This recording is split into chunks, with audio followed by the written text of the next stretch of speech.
नमस्कार जय जगन्नाथ वेलकम करची मोर गोटे फ्रेश मिनी ब्लॉग को।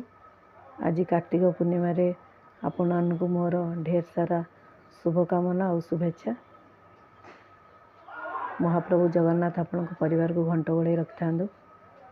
आज कार्तिक पूर्णिमा रे मु तो डंगा भसई को जाई पारलिनी, किंतु मु जेमती सब डंगारे सजाड़ी फूल दीप धूप पान गुआ दिए सेमती मो झील भी मोठू शिखिकी आज करिछि। डंगा छाड़ा को जाइए सकाळु उठी गाधई गाधई डंगा छाड़ी आपण मैंने आशीर्वाद करूँ। ता जीवन डंगा एमती सुरखुरे चलू ता डेस्टिनेशन पहुँची जाऊ। रही जय जगन्नाथ।